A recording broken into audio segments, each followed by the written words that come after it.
on est dans une société, paradoxalement, on souhaite avoir notre attention.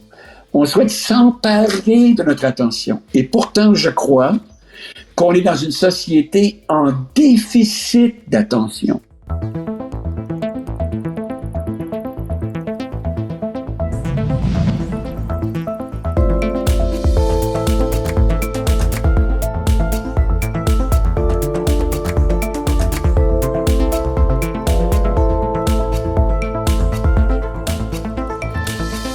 Salut les curieuses, salut les curieux. Aujourd'hui, j'ai la chance d'avoir rendez-vous avec Serge Marquis, médecin, conférencier, auteur, passionné de santé mentale au travail, homme, spécialiste du stress, entrepreneur, être humain solaire et intense, passionné par le mental et son fonctionnement, penseur pour adultes et pour enfants, mais également inspirateur.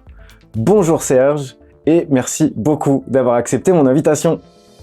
Bonjour Mathieu, merci de m'avoir invité et comme je te le disais, l'invitation était tellement belle qu'il était très difficile de la refuser, alors merci beaucoup à toi Mathieu. Je suis très touché d'être avec toi aujourd'hui. J'ai cité beaucoup de casquettes et d'étiquettes te concernant, mais le tout étant plus que la somme des parties, cela met directement en avant le fait que tu n'es pas résumable à l'une d'entre elles et qu'on pourra en citer beaucoup d'autres sans pour autant parvenir à te cerner totalement, ce qui est, tu en conviendras sans doute, une très bonne chose. J'aimerais également présenter Gaëtan, qui sera en régie durant toute l'émission. Alors avant de commencer, sache que je suis honoré de ta présence et que je vais en profiter pour échanger avec toi sur un sujet qui me passionne. J'ai nommé l'attention.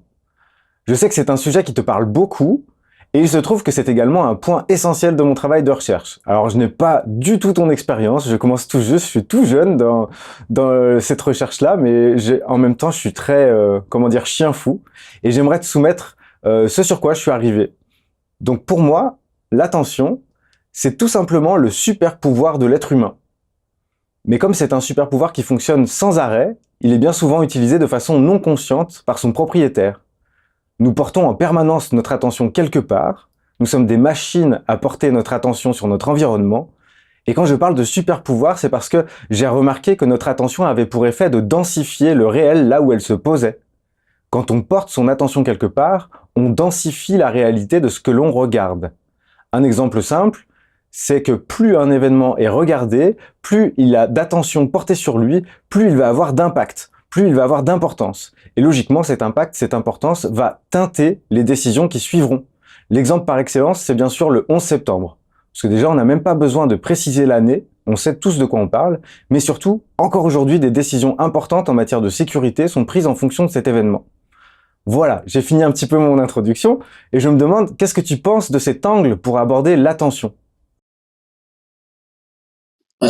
Mathieu, j'ai envie de dire que tu mets l'attention, disons-le comme ça, sur ce qui m'est apparu le plus important après 40 années de travail sur la souffrance humaine.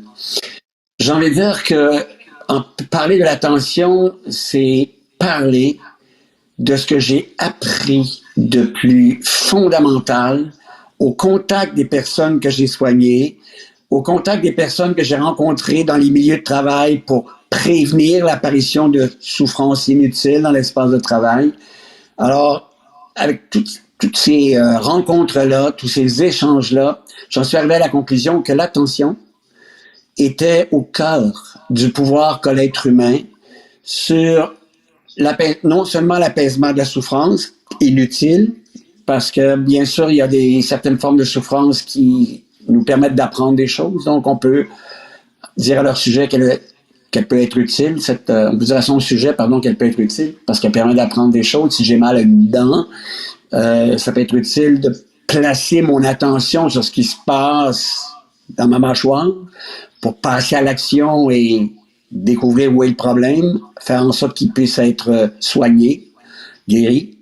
Alors donc, mais il y a beaucoup de souffrance inutile qui est liée au fait que l'attention est accaparée par un discours interne à son propre sujet et au sujet des autres, et que le seul fait que ce discours-là accapare l'attention, génère de la souffrance inutile, qu'il est possible d'apaiser si le cerveau développe la capacité de découvrir où est l'attention et de la ramener dans le présent.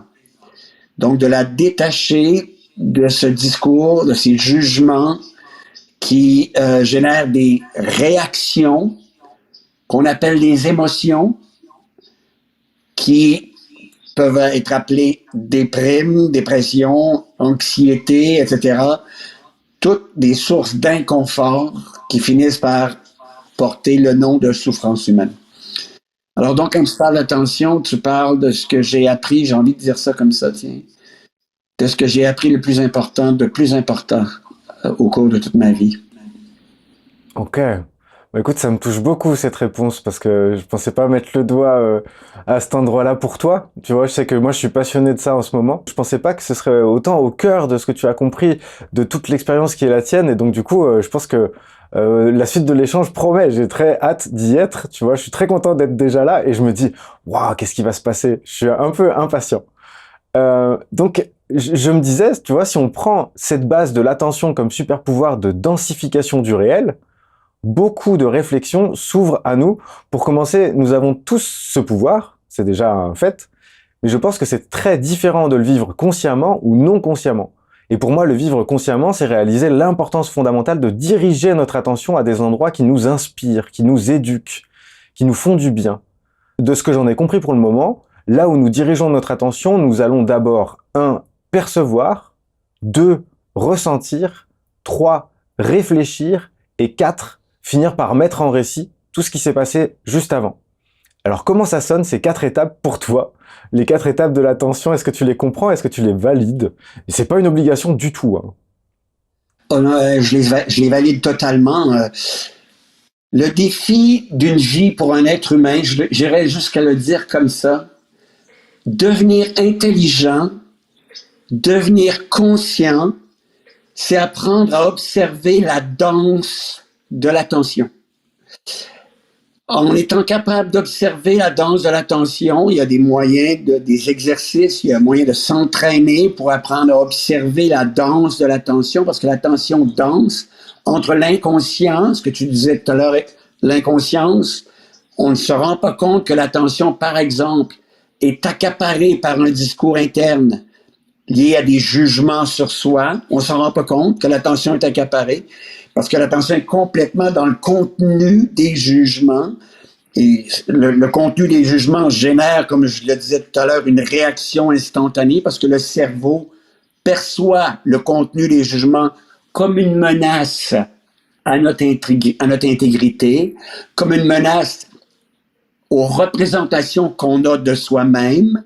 C'est très important parce que les représentations qu'on a de soi-même, ce à travers quoi on se définit, des images, et non pas la présence, on va y revenir.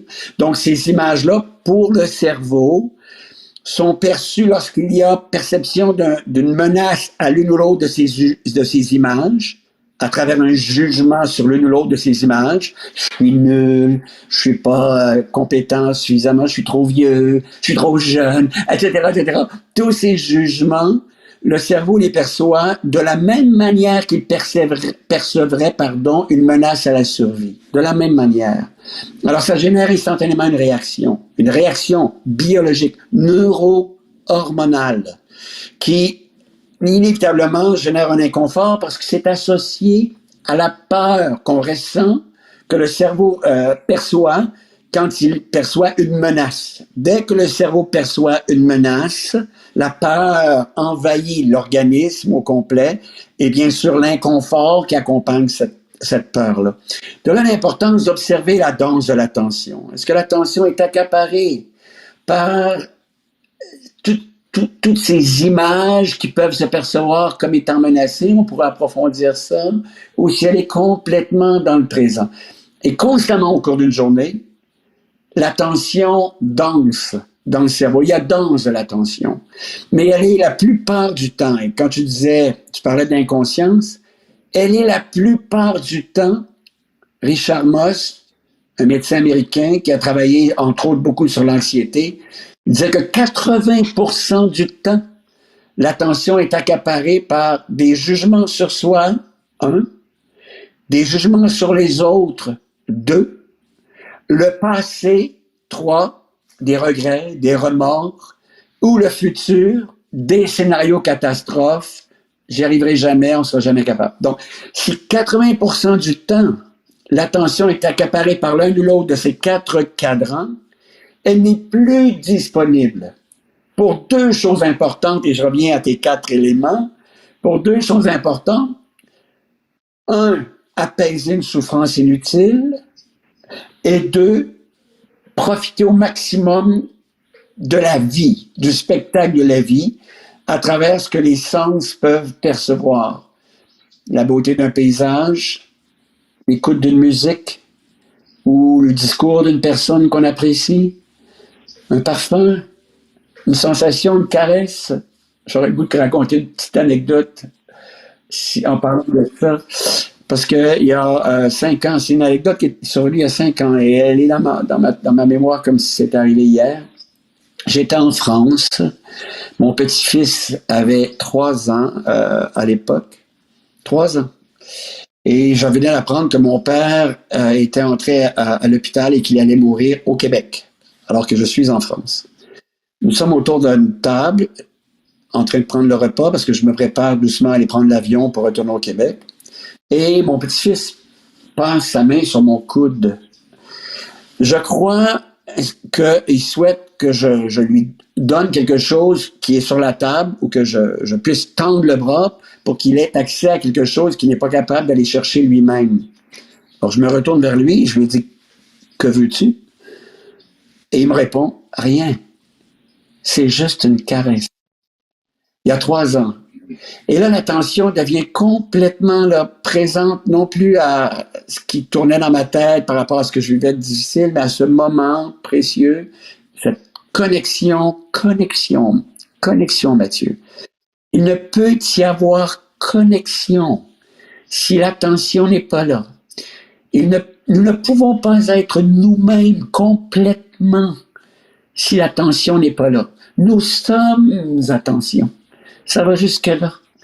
Je ne peux pas savourer quoi que ce soit si je ne suis pas présent à travers l'attention. Je ne peux pas entendre les personnes qui m'entourent si je ne suis pas là, à travers l'attention. Je ne peux pas savourer quelque chose que j'ai dans la bouche si mon attention n'est pas sur les saveurs qu'il y a dans ma bouche. Je ne peux pas sentir une caresse si mon attention n'est pas là où la caresse est offerte. Je ne peux pas aimer si l'attention n'est pas là, disponible. Donc, tout ce qui est important au cours d'une vie, tout ce qui est important, tout ce qui est plus précieux est soutenu par l'attention, par la présence. Tout. Tout. Alors, c'est pour ça que c'est si fondamental. Et ça va jusqu'à ce pouvoir dont tu parles, ce super pouvoir, parce que tous les êtres humains le possèdent, tous, sans exception. Il y a des gens qui disent « Ah, je ne suis pas ça, moi, je suis incapable, bon, pour toutes sortes de raisons. » Non, nous avons tous et toutes ce pouvoir de découvrir où est l'attention et de la ramener là où elle peut nous permettre de savourer complètement le spectacle de la vie. Ça inclut des émotions qui peuvent parfois paraître difficiles à traverser. Ça inclut de vivre pleinement une tristesse qu'on ressent. Parce que ça fait aussi partie, et bien sûr, de ce que la vie nous invite à traverser. Quand j'ai perdu mon père, et quand je perds un être cher, j'éprouve une tristesse. Mon attention peut à ce moment-là entrer dans tout ce que je ressens, ce que j'éprouve, pour m'aider à traverser cette période de deuil. Apprendre de ce départ dans ma vie, apprendre de ce que cette personne-là m'a laissé comme héritage au moment où elle quitte. Qu'est-ce qu'elle m'a appris? Qu'est-ce qu'elle m'a appris? L'attention, parce que tu parlais de réflexion, un des éléments que tu as, le troisième, je crois, c'est réfléchir. Cette réflexion peut me permettre d'identifier ce que cette personne-là m'a appris. Ce qui me permet donc de traverser cette période de deuil.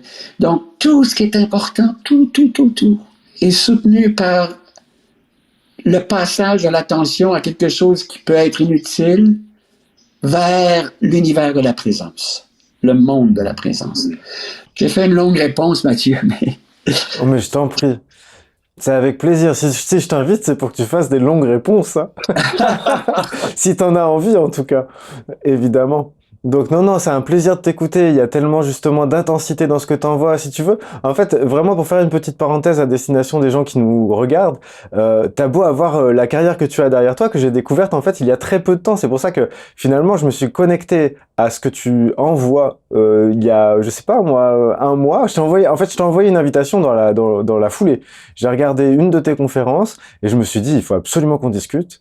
Je me suis senti vraiment happé, je me suis senti justement capté au niveau de l'attention, mais avec un plaisir évident, emmené par un conteur dans des endroits où j'aime aller et où j'aime aller en ta compagnie, puisque tu as cette expérience-là et cette faculté à retranscrire et à mettre de l'intensité de cette façon-là. Enfin, moi, je suis passionné. Donc, je te remercie encore une fois d'être là. Vraiment, je me régale. Donc, fais des réponses aussi longues que tu voudras. Il n'y a aucun problème.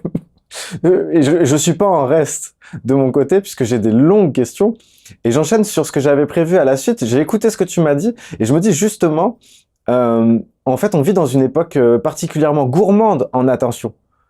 Tout le monde veut capter notre attention en fait. La télévision, la radio, la publicité, le cinéma, les spectacles, les chaînes YouTube, j'en passe et des meilleurs. Et je prends conscience que en fait mettre de la conscience sur son super pouvoir, c'est selon moi diriger son attention pour prendre part à l'étape 1, donc celle juste où je porte mon attention, qu'est-ce que je regarde. Puisqu'une fois que je perçois quelque chose, alors directement je ressens, je réfléchis et je mets en récit. Donc je me demande si tu as, toi, des trucs qui te viennent, comment faire selon toi pour prendre soin de ce super pouvoir en sachant où porter son attention. Déjà, tu l'as formulé, parce qu'il y a une question qui peut être très utile, qu'on aurait avantage à se poser d'innombrables fois par jour. Où est mon attention? Où est-elle? Dans toutes sortes de situations, et la plupart des situations qui pourraient nous paraître comme étant des situations non opportunes pour découvrir où est notre attention, sont au contraire les situations qui offrent le plus d'opportunités pour découvrir où est notre attention. Et je parle des situations où on éprouve une irritation, un sentiment d'impatience, où tout à coup on est envahi par des jugements justement sur une autre personne qui est devant nous, qu'on ne connaît même pas. Dans une file d'attente au supermarché. Je donne un exemple souvent présentement. Moi, je prends beaucoup de métro à l'heure de pointe, matin et soir, pour aller au centre-ville de Montréal. Et je me rends compte, c'est le silence souvent. Il y a quelques personnes parfois qui parlent entre elles, mais la plupart des personnes dans le métro le matin sont silencieuses, en train de regarder le téléphone, bon, etc. Le métro arrête dans une station, les portes ouvrent. Et là, je m'aperçois que à l'intérieur de ma tête, il y a des jugements sur les personnes qui entrent dans le métro. C'est quand même fascinant, parce que mon attention est tout à coup accaparée par les jugements et n'est plus sur l'observation sans jugement de ces personnes. C'est intéressant parce qu'elle peut être à deux places. Elle est soit accaparée, je répète là, c'est important, elle est soit accaparée par le contenu des jugements ou elle est simplement dans l'observation des personnes, la découverte de leurs différences, de leurs mystères, d'éléments liés à leur culture, leur manière dont elles sont vêtues, ou certainement, simplement des expressions dans leur visage, leur posture, sans jugement, juste observer ça. C'est important parce que le cerveau, moi je crois que si le cerveau porte des jugements, il y a quelque chose de très archaïque dans ça. Parce que pendant des millions d'années, le cerveau a été obligé de scanner l'environnement pour s'assurer qu'il n'y avait pas de danger ou de menace à la survie.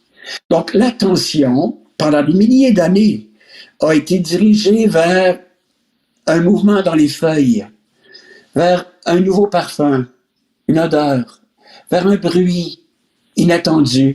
L'attention a été dirigée vers ces éléments-là pendant des milliers d'années parce que il y avait peut-être derrière ce mouvement dans les feuilles, il y avait peut-être derrière cette nouvelle odeur un prédateur. Donc, il fallait s'assurer, il fallait se placer dans une situation où on pouvait assurer notre survie. Mais aujourd'hui, le cerveau est scanné lorsque les portes du métro ouvrent, les gens qui entrent, et je crois que c'est très archaïque. De là, l'opportunité qui nous est offerte de se poser la question, où est mon attention? Est-ce que c'est une peur réaliste, le fait qu'il y a la tendance, le réflexe de scanner, est-ce que c'est lié à une véritable menace à la survie, ou si c'est simplement un vieux réflexe archaïque qui accapare mon attention vers des jugements, qui amène mon attention vers des jugements, plutôt que de la laisser simplement observer et prendre conscience de nos ressemblances, de ce qu'on a en commun, du fait que nous sommes des êtres humains d'interrelation, d'interconnexion, alors que si l'attention s'en va dans le jugement, nous devenons séparés les uns et les unes des autres. C'est fondamental, parce que le jugement porté sur l'autre, non, lui, je suis sûr que cet individu, il y a toutes sortes de mots que je n'ose pas prononcer, a l'air de blablabla, bla, bla, bla, me sépare de l'autre, me sépare de l'autre. Alors, et c'est comme ça, sans arrêt. Et au volant de la voiture, c'est un endroit extraordinaire pour observer où est l'attention. Il y a un ralentissement, quelqu'un me dépasse pour pouvoir emprunter le feu jaune, mettons, et là, dans ma tête, des jugements apparaissent. Espèce de crétin, espèce d'idiot, espèce de... Où est mon attention? Où est-elle? Elle est accaparée par les jugements. Il y a une peur, peut-être associée à la perception d'une menace à la survie parce que la voiture a coupé la mienne, mais elle s'est transformée en jugement et ça peut durer, Mathieu, ça peut durer des heures. Ça peut durer pour certaines personnes, des mois, des années au sujet d'une autre personne.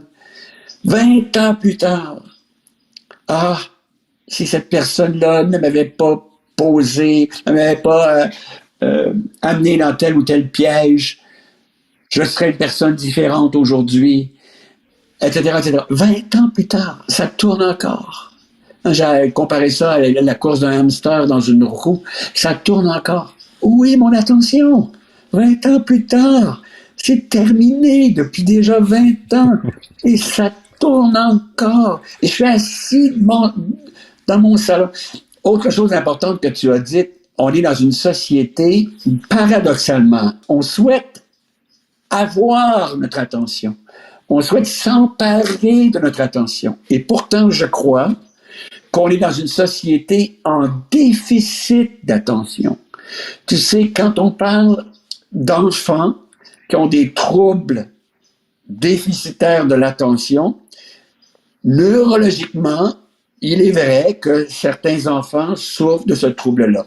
Mais je crois qu'une grande partie des enfants qui peuvent porter cette étiquette-là, qui ne sont que le reflet d'un déficit sociétal d'attention.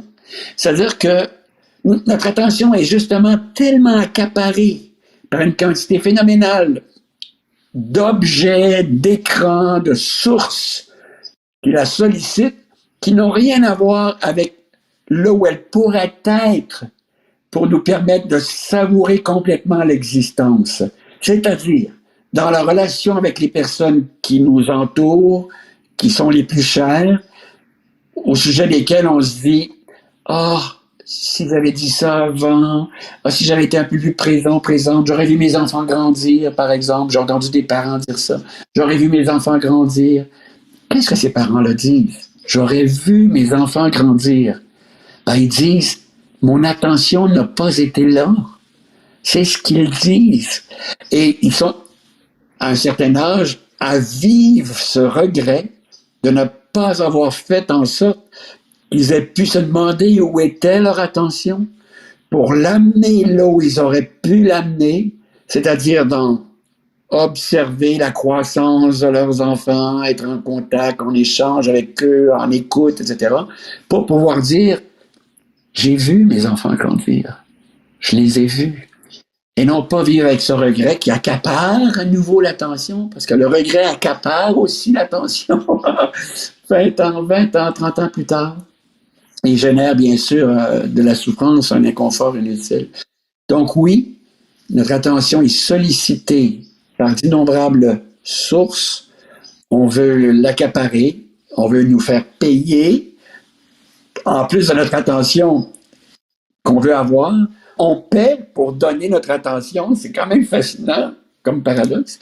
Alors qu'elle n'est pas nécessairement sur ce qui pourrait nous permettre de dire que la vie vaut la peine d'être vécue, qu'on est vraiment en train de réussir notre vie. Parce que ça, c'est une question mais je vais terminer là-dessus. Une question très importante. Qu'est-ce que ça signifie réussir sa vie? Qu'est-ce que ça signifie?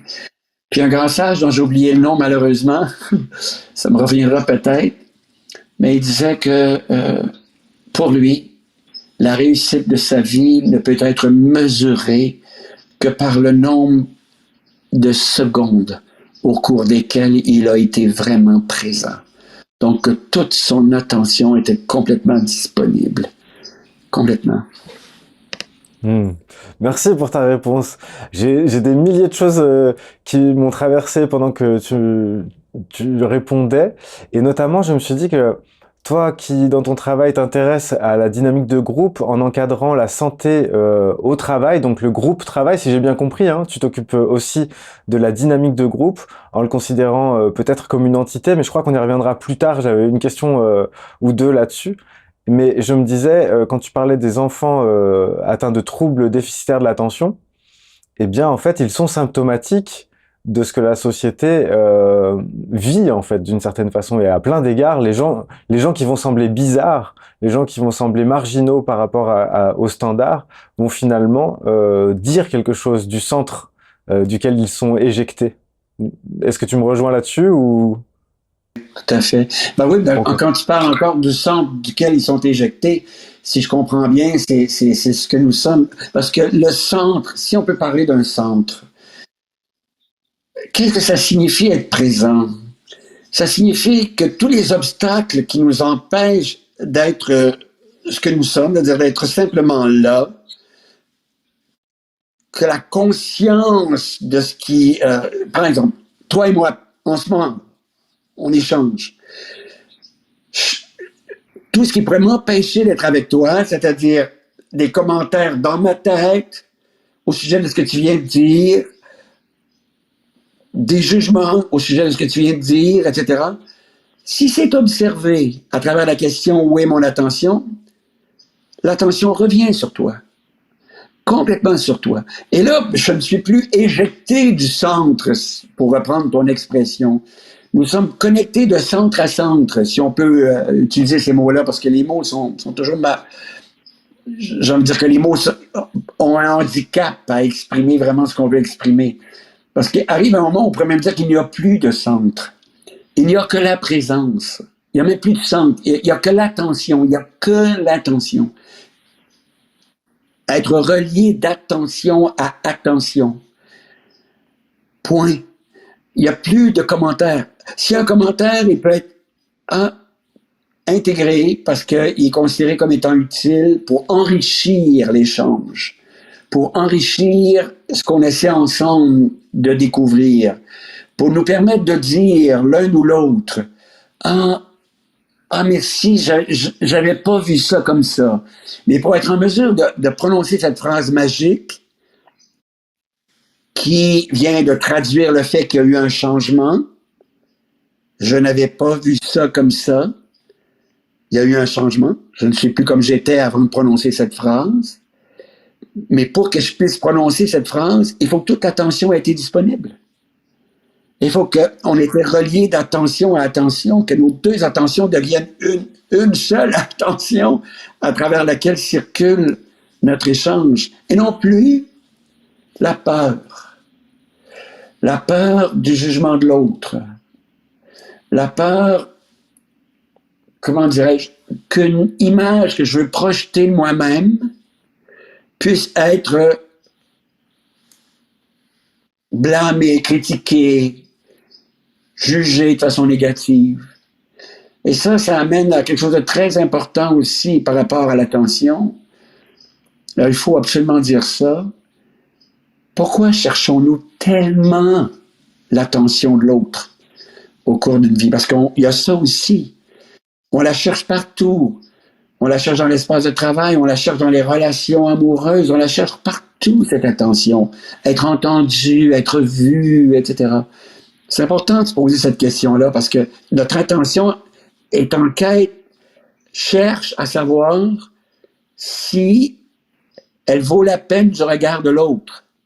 Elle vaut la peine de l'oreille de l'autre. Est-ce que l'image que je projette de moi-même est suffisamment intéressante pour que l'attention de l'autre puisse s'y intéresser? C'est super important. Est-ce que l'image que je projette de moi-même ou les mots que je prononce sont suffisamment intéressants pour que l'attention de l'autre puisse venir s'y accrocher? C'est toute notre vie. Ça commence quand? Ça commence quand on est enfant. Parce que quand on est enfant, on associe inconsciemment, on associe recevoir de l'attention avec survivre. Et là, on se demande comment on fait pour recevoir de l'attention, puisque ça va nous permettre de survivre.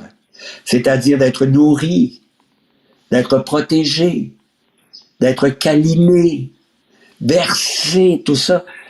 Comment je vais faire pour obtenir ça? Et c'est là que commence l'espèce de croyance que je dois être exceptionnel, extraordinaire, spécial, unique, pour être plus intéressant que toutes les personnes qui m'entourent, afin que l'attention qui va me permettre de survivre soit dirigée vers moi. Donc là commence cette espèce de mouvement interne où il y a qui tend à vouloir constamment fabriquer des images de soi qui vont être exceptionnelles, extraordinaires, spéciales, à travers les gestes qu'on pose, l'apparence qu'on a, les paroles qu'on prononce, etc. Et là, on se met à scanner l'environnement pour s'assurer que les paroles qu'on a prononcées, que l'apparence qu'on a développée ou que les gestes qu'on pose, etc., aient bien capté l'attention des personnes qui nous entourent. Mais c'est un vieux piège lié à l'enfance. Et malheureusement, une grande partie de notre vie, notre attention est accaparée par découvrir si ce qu'on fait est assez extraordinaire, etc., etc., au lieu d'être disponible pour savourer le spectacle, être relié à ce qui nous entoure, etc.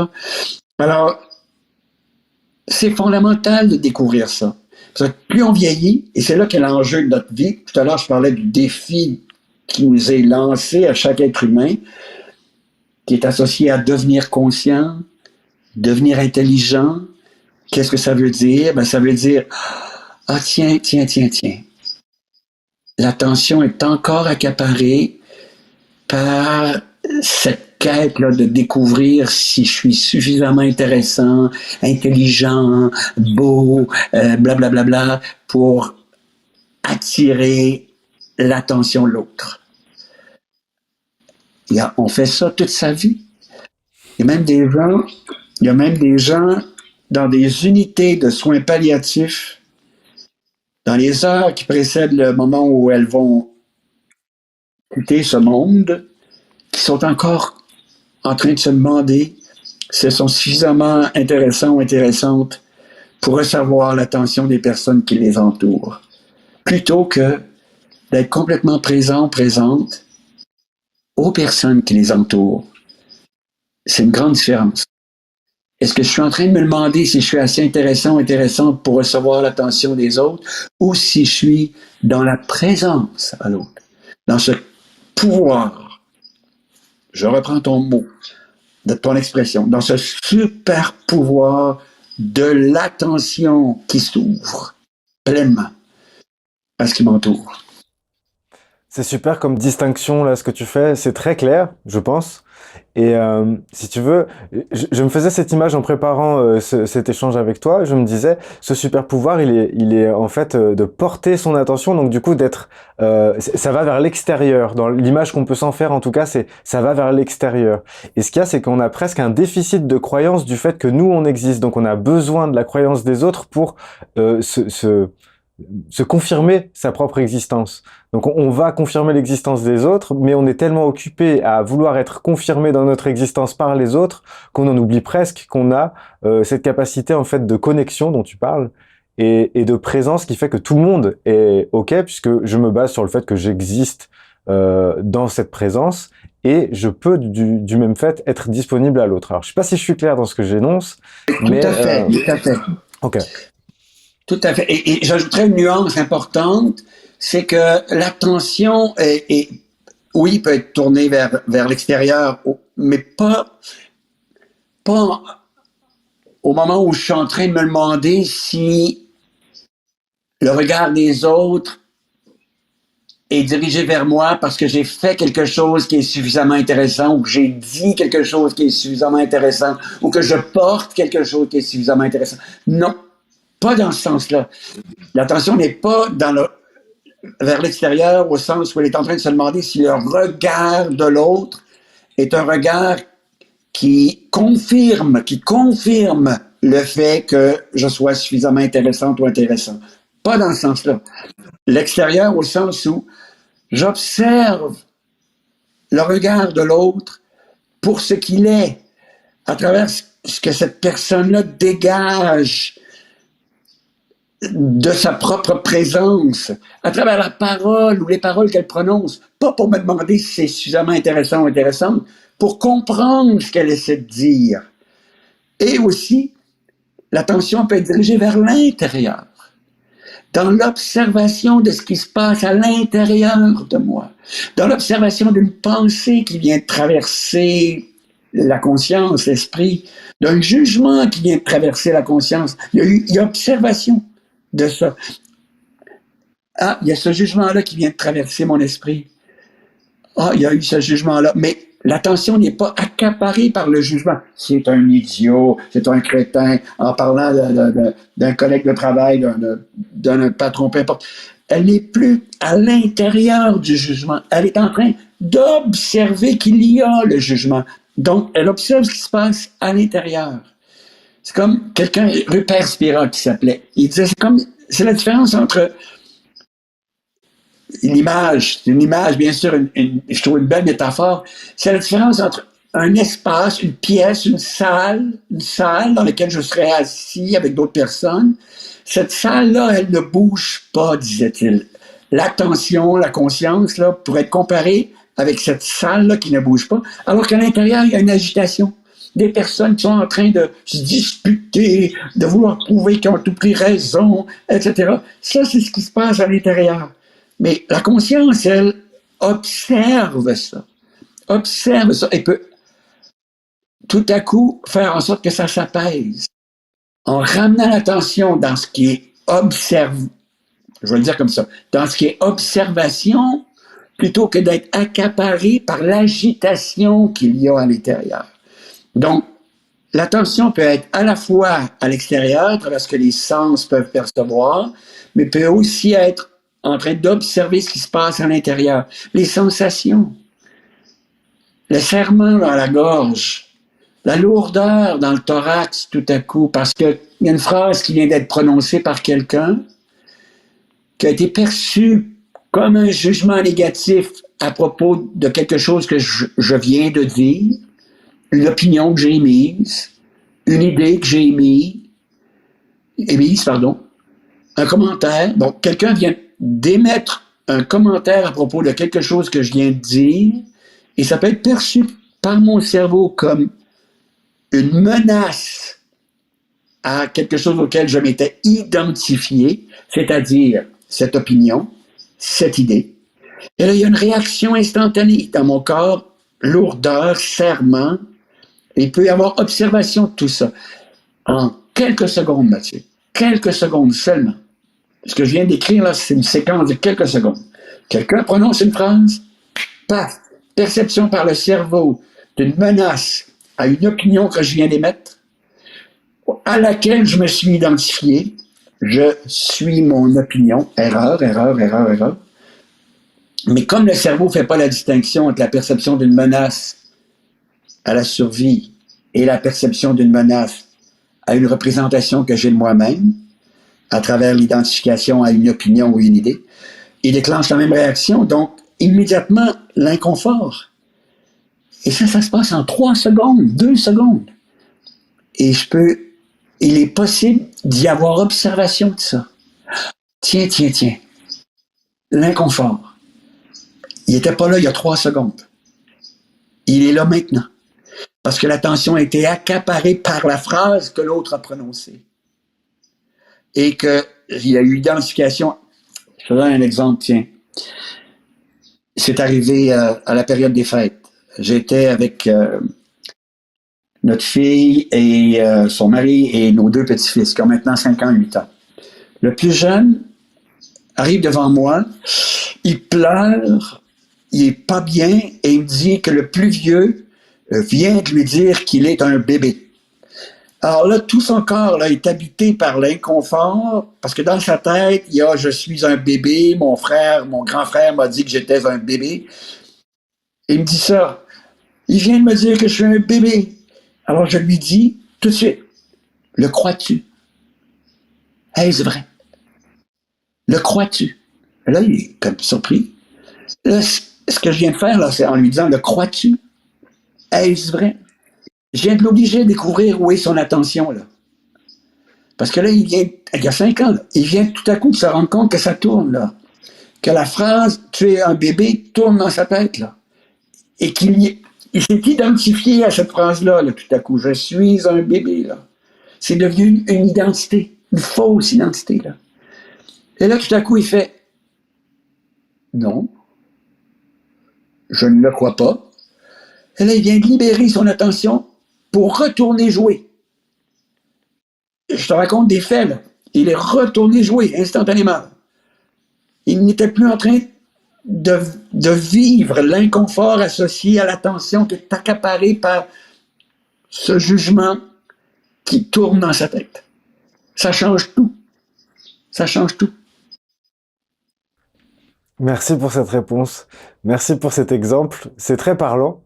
Et justement, je me posais cette question. Alors, c'est une question peut-être un peu triviale, mais je pense que tout le monde a pu se la poser à un moment donné.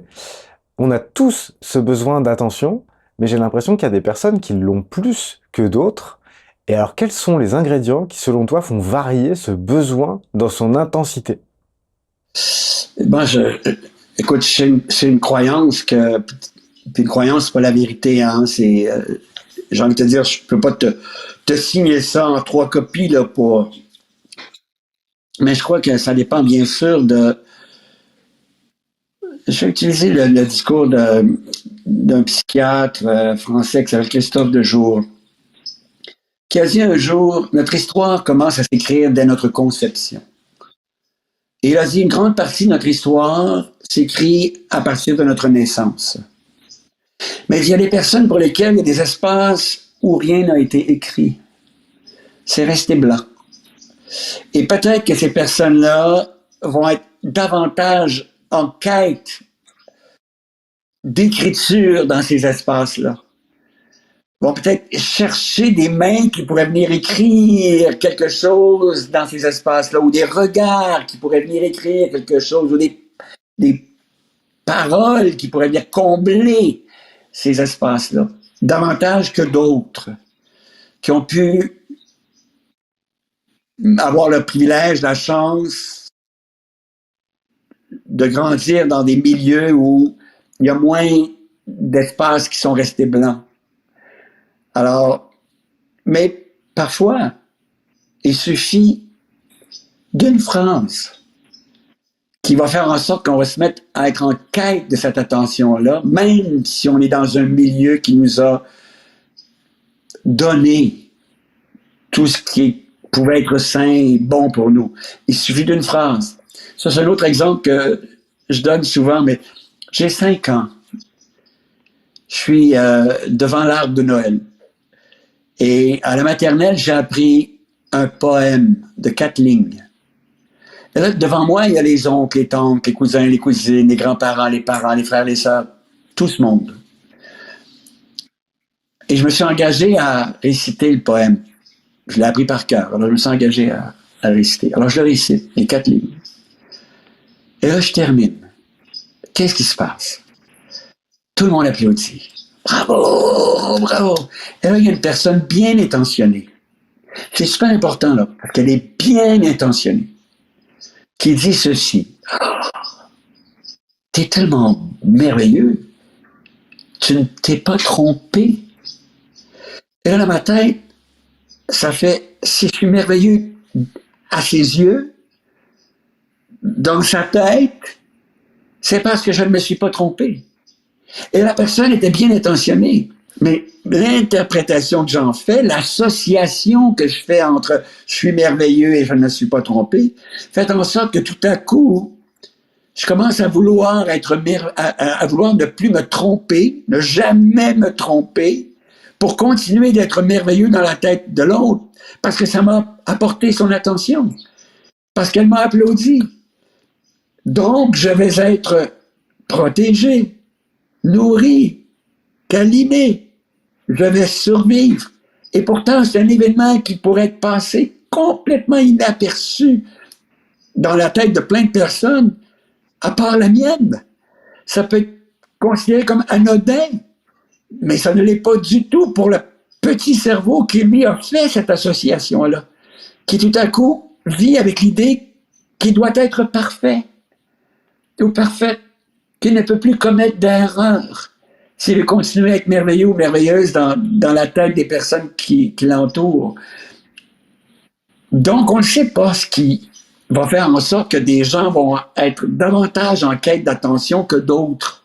C'est peut-être simplement un événement anodin comme celui-là qui a pu générer cette association-là et qui a pu générer cette croyance-là que dorénavant, je dois être parfait, parfaite, ne plus me tromper, faire des pirouettes incroyables pour mériter l'attention des personnes qui m'entourent. Alors, donc, je suis pas capable de te répondre avec précision, exactitude. Je peux simplement évoquer des hypothèses.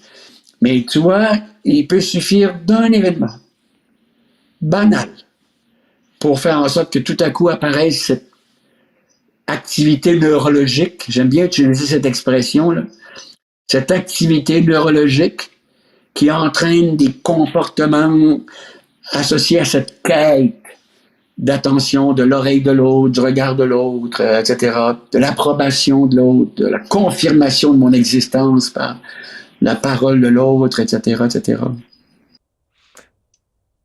Et ce que je me dis là, ce que tu évoques, c'est hyper important parce qu'en fait, souvent, on va se représenter le traumatisme comme étant quelque chose de forcément négatif. Donc on peut être traumatisé par des paroles qui ont été dures à notre endroit, mais on peut également parler presque de trauma positif à l'endroit où on a reçu quelque chose de valorisant auquel on s'est identifié et qu'on voudrait voir vérifier tout le temps parce que sinon, justement, c'est nous qui allons nous faire du mal à l'endroit où on va se juger puisqu'on n'est plus à la hauteur de ce qu'on a été à un moment donné.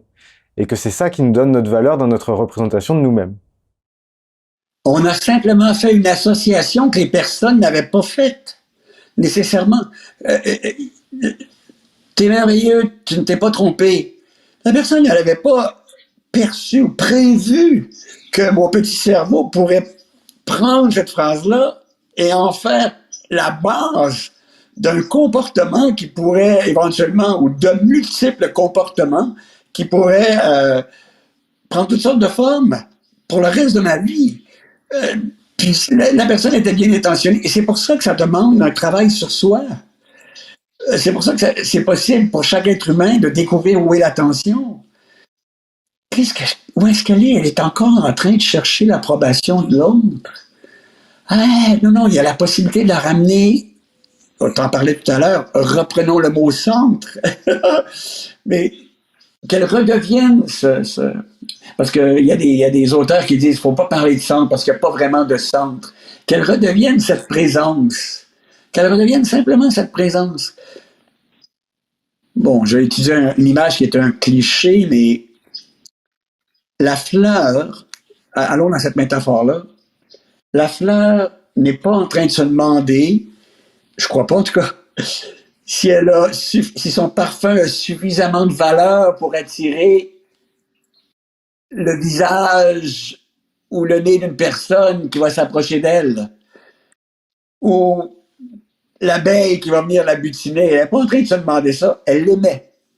Elle aimait son parfum.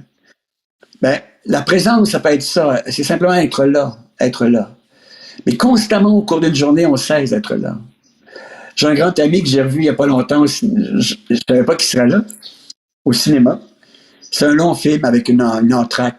Puis à l'entracte, je le retrouve comme ça par hasard. Ah, comment vas-tu? Et là, il me dit, écoute, ça fait 1 heure et demie que je ne suis pas présent. Donc, il vient de me dire qu'il était dans la salle de cinéma en train de regarder la première partie du film, mais que son attention était accaparée par quelque chose qui le préoccupait. Donc, il n'a même pas vu la première heure et demie du film. Mais il vient de s'en rendre compte à l'entracte. Il me dit, ça fait 1 heure et demie que je ne suis pas présent. Alors, donc, on a cette capacité de découvrir qu'on n'est pas là. Tout simplement. Et à partir de ce moment-là, il n'y a pas de jugement. Là. C'est simplement, OK, comment pourrais-je être là maintenant à nouveau? Et ça, c'est pas porter des lunettes roses. On n'entre pas dans un univers comment dirais-je, de calinours ou ésotérique ou rien de ça. On entre dans le fonctionnement du cerveau humain. Observer, être conscient du fonctionnement, le cerveau, je vais le dire comme ça, tiens. Le cerveau devient conscient de son propre fonctionnement. Le cerveau devient conscient de son propre fonctionnement. Il est capable de se rendre compte de là où il a placé l'attention, de ce par quoi elle a été accaparée. Et il est capable, ça paraît simple quand j'en parle, mais c'est difficile. Et ça peut se faire en une fraction de seconde. Et il est capable de ramener l'attention dans la présence. Et tu sais, moi, je parle de cette seconde-là comme étant une seconde révolutionnaire. Parce qu'elle peut changer carrément ce qui se passe présentement sur la planète Terre. Je vais jusque-là. S'il y avait plus de découvertes de là où est l'attention, elle serait moins accaparée par l'ego de certains décideurs, parce que ce sont surtout des décideurs. Elle serait moins accaparée par l'ego de certains décideurs qui prennent des décisions horribles pour l'espèce humaine et pour d'autres espèces vivantes. Que ce soit en rapport avec des conflits, que ce soit en rapport avec l'environnement, etc., etc.